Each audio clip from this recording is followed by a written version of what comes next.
Thinking about food. Thinking about food.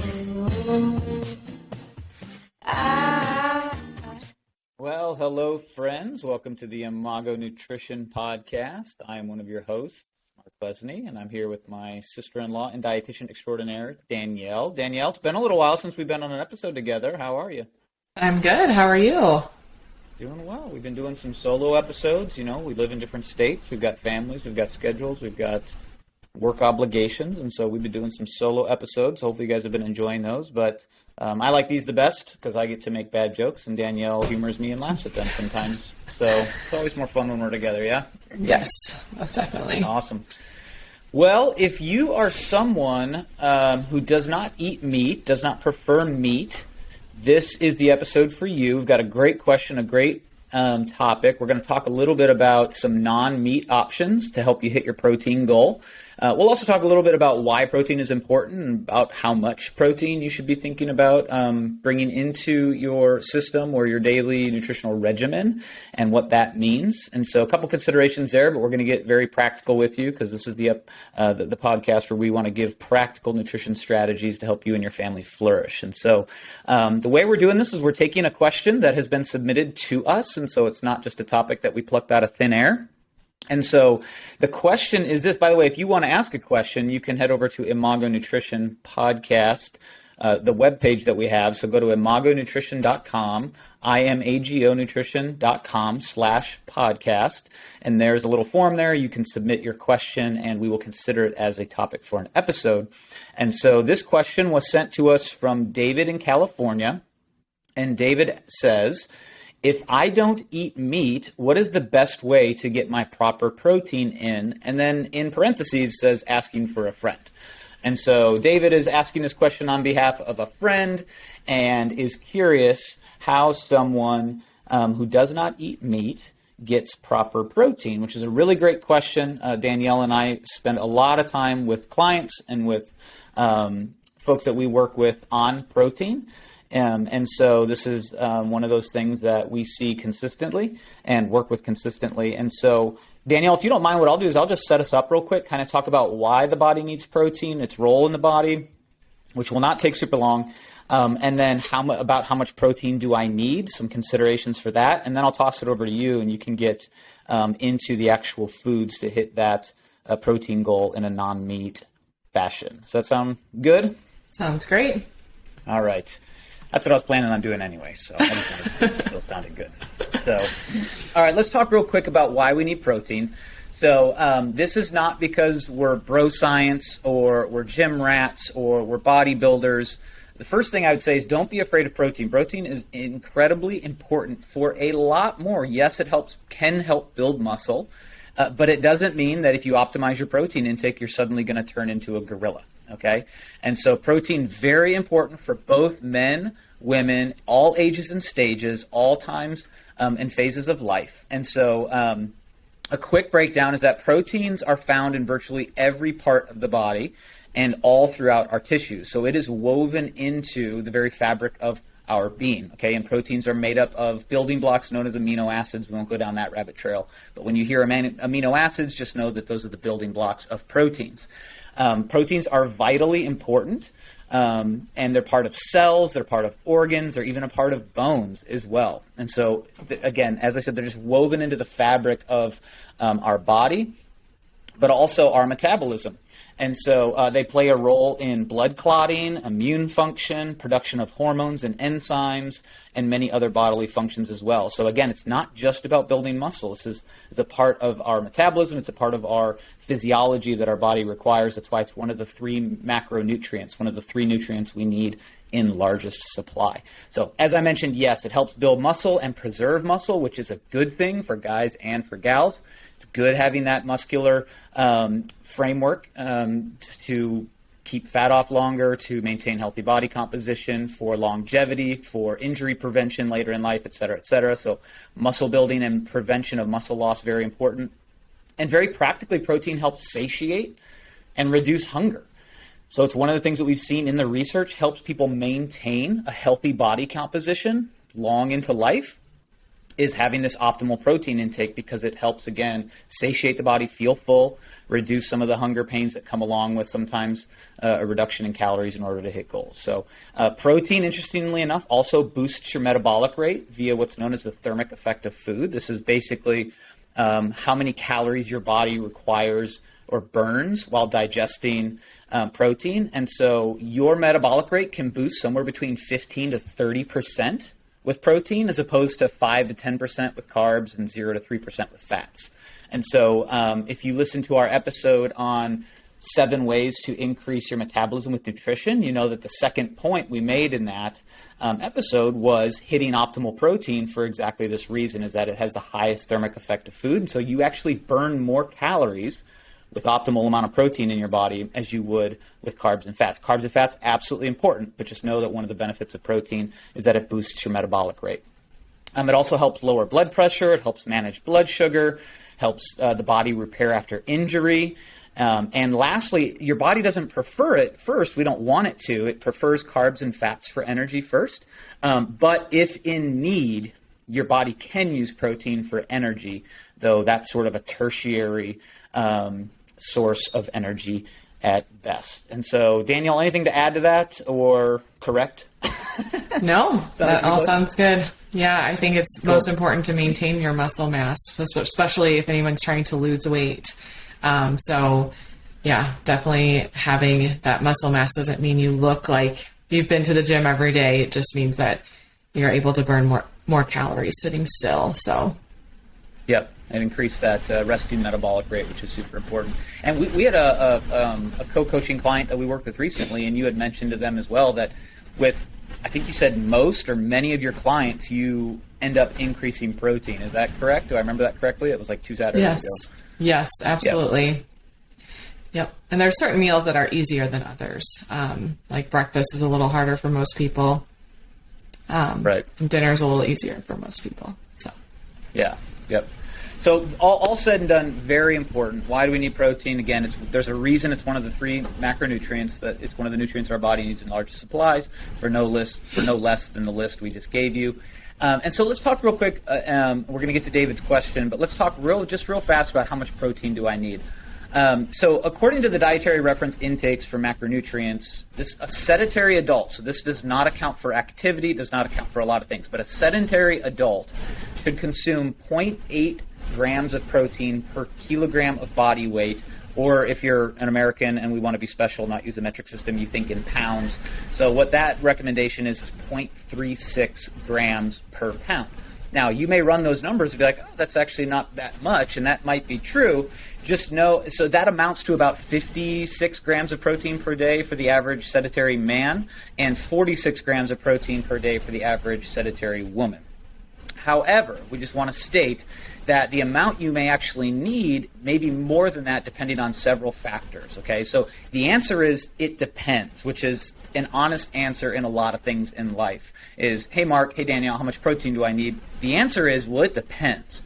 So the dietary reference intake states that calculation, but just know that it depends on your age, your body composition goals, whether you're trying to lose fat or gain muscle, your activity level, your existing muscle mass, if you're pregnant, if you're breastfeeding, overall health, et cetera, et cetera. And so know that just protein is vitally important, but there's not one answer for everyone to answer this question. So if you have any questions about that, we can help you with that. Be sure to just reach out to us. You can go to imagonutrition.com/contact.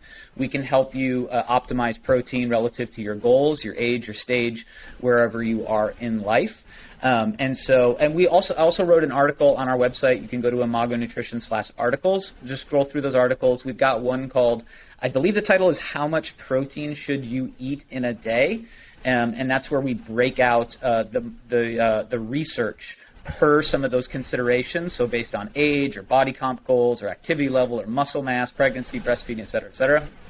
We break out in the scientific literature the recommendations for each of those considerations. So if you want to lose weight, there's a recommendation for that. If you want to gain muscle, there's a recommendation for that. If you're pregnant, there's a recommendation for that, et cetera, et cetera.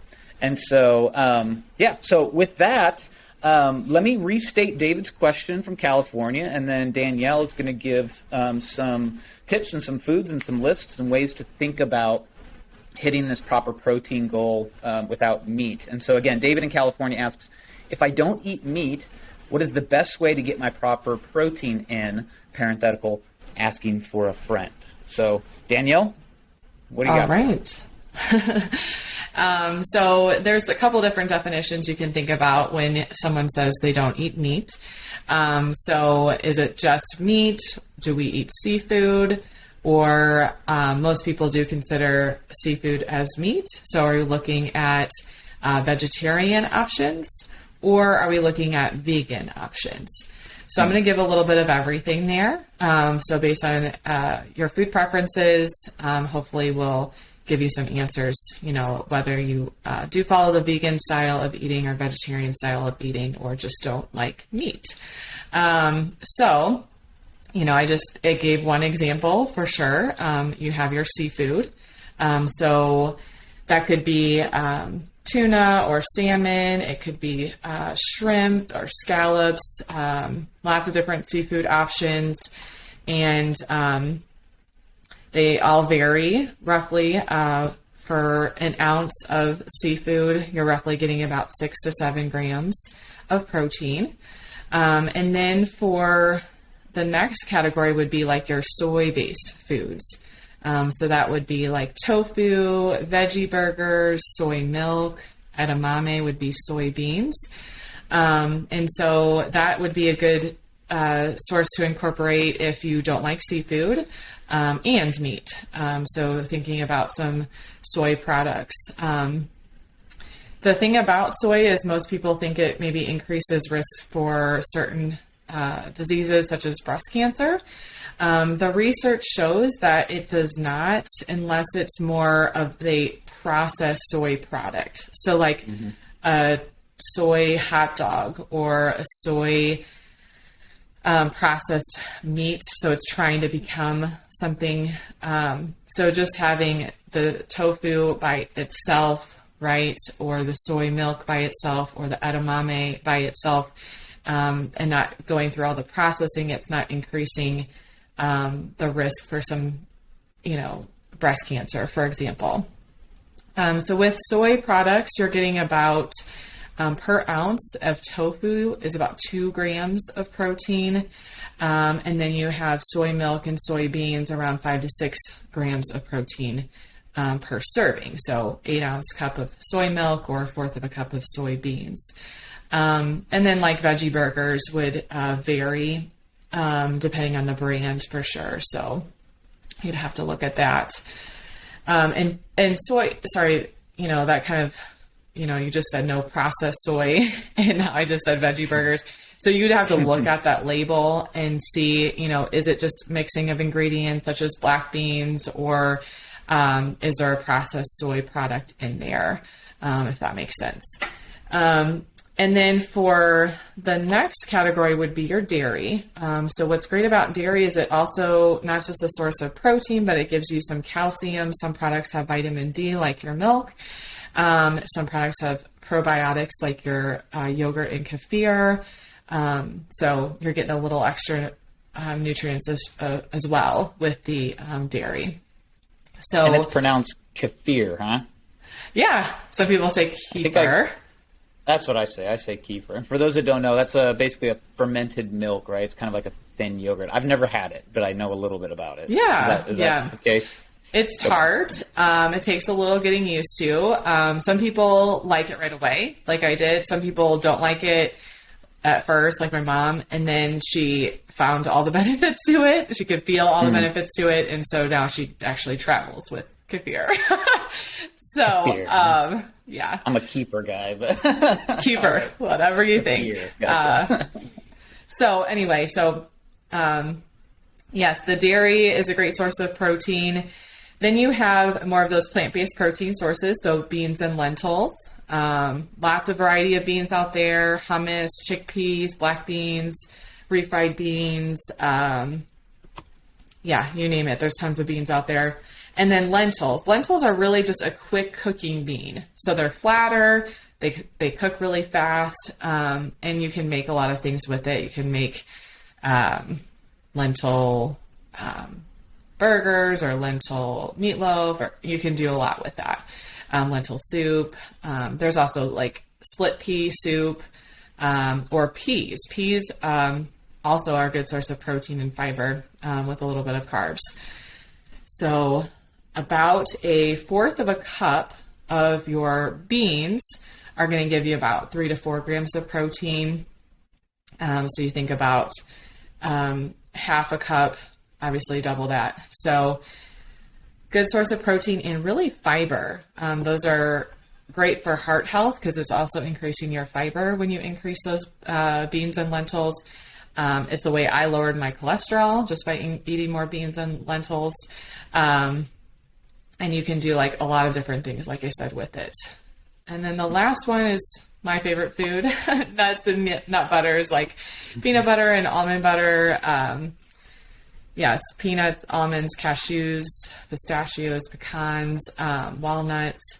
I often get the question, which nut is best for you? They are all very unique, and they have different benefits for them. So, for example, like pistachios are lower in calories. They have vitamin E.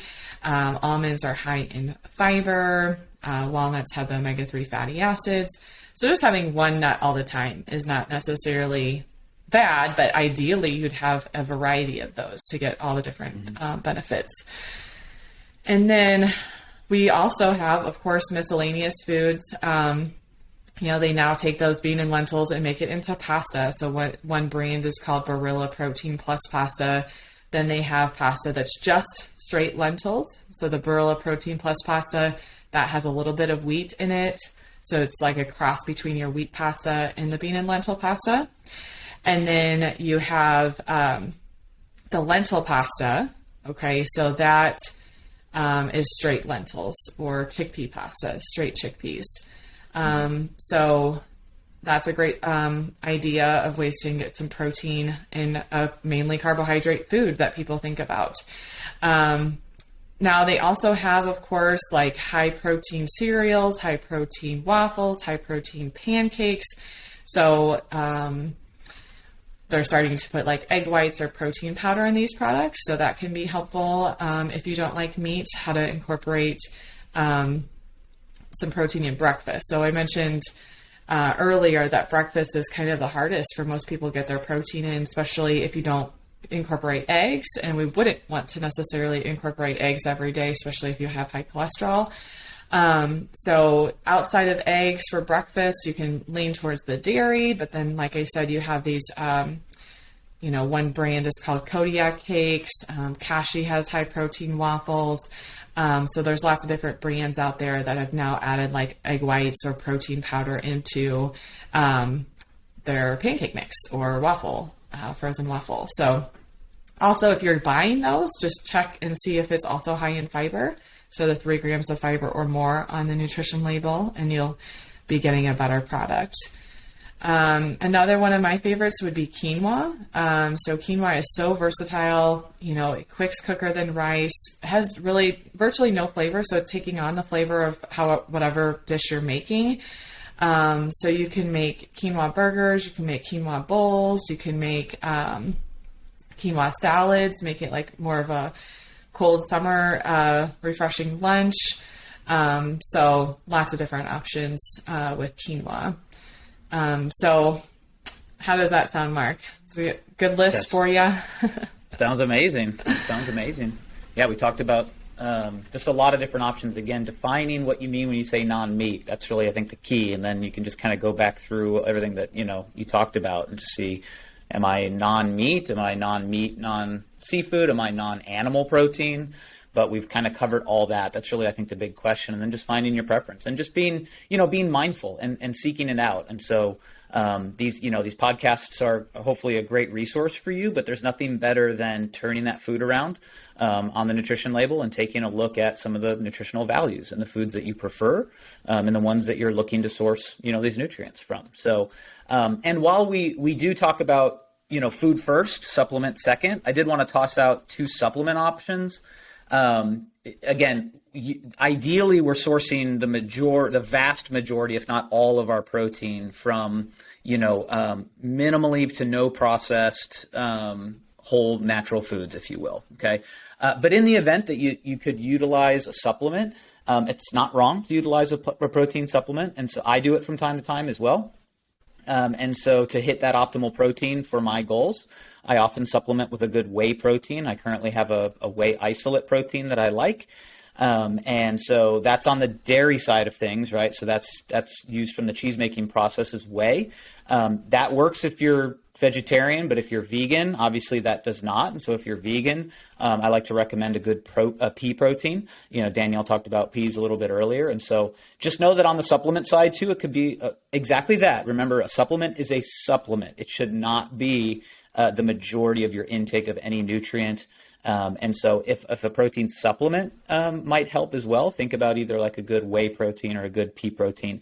And, like the brand, it varies by brand. The brands I get tend to be, like 20 grams of protein per scoop, which is a really nice, easy, sometimes a really lean way to get 20 grams of protein into your daily regimen. And think about, I like to talk with folks too, and I've kind of evolved on this because I used to be the guy just doing a shaker cup, right? Here's my protein and water and just chug it. But get more crafty with it than that. Start incorporating it into meals. Danielle, you referenced pancakes.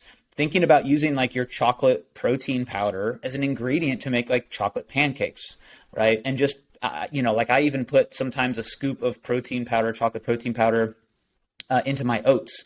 And that just kind of makes it like chocolatey oats. And then I've got my carb, I've got my fiber, I've got diced strawberries, I've got chia seeds, I've got my protein. So I've got all the macronutrients in there.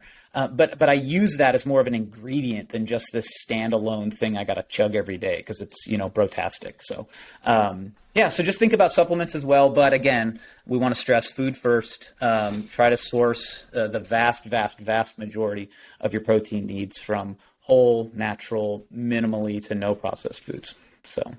Yeah, this was a great question because I personally don't really prefer meat a lot. It really has to taste good to me. Like I hardly ever finish a chicken breast because I like chicken breast, but it's just too much. Like I'm just, okay, that was good. I'm done with it. And maybe I'm, satisfied with that amount. Yeah. But that's why, that and just other heart healthy benefits of lowering your cholesterol, increasing your fiber, why you can have really tasty meals that don't include meat and still feel very satisfied because you're getting the protein and the fiber. So great. Yeah. Thank you for the awesome conversation and question. Yeah. Thanks again, David. Hopefully that helps. If this was helpful, we'd love for you to subscribe. If you're listening, leave us a review. Let us know how we're doing. Share with a friend. If you've got a friend that just doesn't care for meat, knows that protein is important or is curious if protein is important, and then curious how they can achieve, more optimal level of protein, do us a favor and send them this episode. We'd love to help out more people. If you're on social media, we are too. You can follow us at Imago Nutrition. That's IMAGO Nutrition. And as always, I'm going to send you off with our theme song, Thinkin Bout Food by Happy Pill. All right, we'll see you at the next episode. Bye.